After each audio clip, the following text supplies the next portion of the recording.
Hi, my name's Tara Cariaso, and I am sharing with you the values of reimagining Commedia dell'arte.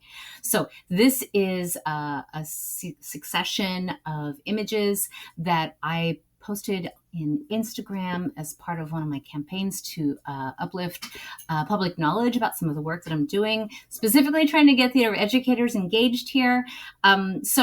First off, Reimagining Commedia. It is for theater makers who have a passion and for ferocious play and for masked theater. So this is what I specialize in, masked theater. We offer reconsidered training tools, meaning the masks, for folks that are interested in honing skills in improvisation, physical theater, devising Western theater mask performance, and comic archetypes. All right, so these are some of the reimagined values that I've been applying with my work in Faction of Fools. These are the values definitely from our conversations, but that I've been honing in my practice for the last 20 years and that I've been articulating. So some of the specific values that I will be describing in this video: differentiating archetypes from stereotypes, power dynamics, somatic embodiment, humanizing representation in masks, and aiming for justice and joy. So that's what we're going to be talking about in this video. Okay, differentiating archetypes from stereotypes. This was sort of the foundational puzzle piece that made me aware that maybe change could happen for Commedia dell'arte. In some of my other videos, I talk about why it's problematic. So hopefully this will be easier to understand in conjunction with those videos. But the pedagogy here distills some of Commedia's favorite characters into more easily playable and personally resonant archetypes. So archetypes essentially provide students with a pattern, an essential pattern that can then resonate with their own experience in their own life. Meaning, if I am playing an explorer, then I am able to explore being an explorer in my own brain. Maybe I shouldn't use the word explorer, but you know what I'm saying. That in my own body, I'm able to research being an explorer because it's an archetype that I have in me. Now, I will preface this by saying my work has proven in my 20-some years of teaching, I have definitely seen that we all have all the archetypes. But a lot of the important stuff comes from using archetypes that we want to be playing in. So it's not always easy to choose what roles are going to be interesting to us. It's not always easy to convince people that we are being cast for, the people who we audition for, that we are good for a particular role, because language and productions and all these different layers of a production can make it really difficult for your resonance with an archetype to shine through. So a lot of the teaching work that I do is articulating these essential archetypes so that we can embody things more easily. And one of the things that I found was if we work with archetypes, it really helps us from using stereotypes instead. And stereotypes are where most of the harm comes in. Stereotypes provide students with predetermined biases and attitudes about people due to their social status, physical appearance, marginalized identity, etc. And you will find it, I found it when I was young. I had a teacher say, you were actually warmer on stage, but I really wanted somebody who had a different hair color. That's a stereotype, right? So if we educate our casting agents, our directors, on the differences between archetypes and stereotypes, then we can start focusing on casting processes that are more humanized as well. Next one, differentiating archetypes from stereotypes. Like I was saying, archetypes are preferable to stereotypes for actor training especially, but also for auditions, as I was saying, because they tend to have less socially determined harm attached to them. Just to give a slight example of this, just light one, the idea that, all people who wear glasses are nerds. So this is a stereotype, right? That idea of wearing glasses. Of course, when you audition for someone, you can put on glasses if that's needed. But if the person who is auditioning you has this stereotype in mind or has this bias in mind, something as simple as whether or not you wear glasses could be a major impact on whether or not they see you in the role, especially if you have marginalized identities elements like being brown when they think of a white person in that role, or being an immigrant and maybe having an accent when they imagine somebody who speaks English as a native in that role. We're looking for common denominators that eliminate the stereotypical content out of how we are seen, the biases that are out there, if that makes sense. All right, so I think, is that right? The next one, yeah. So the next one is power dynamics. Contemporary practitioners of commedia who wish to avoid racist, sexist, ageist, gendered, ableist, and more tropes where representations damage to fellow players and their viewers, then they require greater clarity into the power dynamics that exist around the intersection of identity and systemic oppression. By understanding power dynamics at work in our current culture, then we allow creators, actor creators, to speak their own observed, created archetypes into the space. So, education, basically, right? Giving us tools that we can actively use in creative settings, especially with actors, because that's the field I'm coming from, performing arts.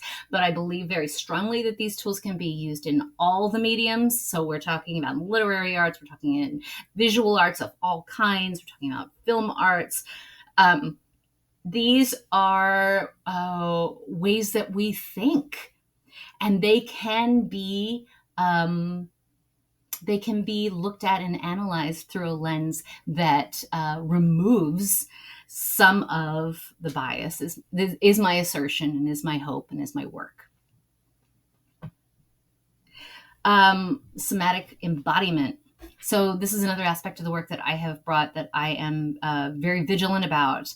I have been a movement teacher probably 15 years now. And one of the most significant takeaways that I can offer about my work as a movement teacher is that most people do not want to feel their feelings, and then they store them in their body. And especially the hurts. Acting for me became a way for me to access those things and work with them and understand my own nervous system and how I was or wasn't metabolizing those traumas and harms, right? Acting processes really helped me through that. I'm not saying that acting itself is therapy. I'm saying that using techniques from theater allow you to understand yourself better. And somatic embodiment for me is the foundation of the Lecoq pedagogies, of the work that's done in movement theater in current day, in the current movement, of what like devised theater and what movement theater, anything is Lecoq based, physical theater essentially. All of this work in my mind is embodiment, just like dance is embodiment. So when I say somatic embodiment, I'm talking about being aware of your outside and your inside at the same time. Yeah. So I'll read this. When embodying archetypes, we are asked to activate a visceral sensation in the body that relates to that archetype. Okay. Avoiding the physical freeze that can be activated by the critical mind. You have the power to choose and modulate a moment that you create by addressing the body and the breath. Acting can be a way of release. So I've been working with this process for the last 10 years, 15 years. And I was massively influenced by the work of Rasa Boxes. Paula Murray Cole was a big influence to me. My work at dell'arte International School of Physical Theater was a big impact.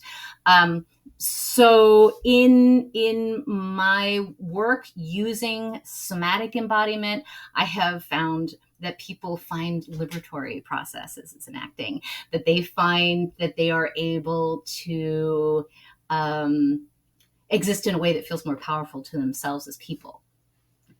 All right. So I have centered on this for the practice of Reimagining Commedia, but also I have a pedagogy that I entitle Embodying Archetypes. So that's also, I don't show that one in this, but yeah.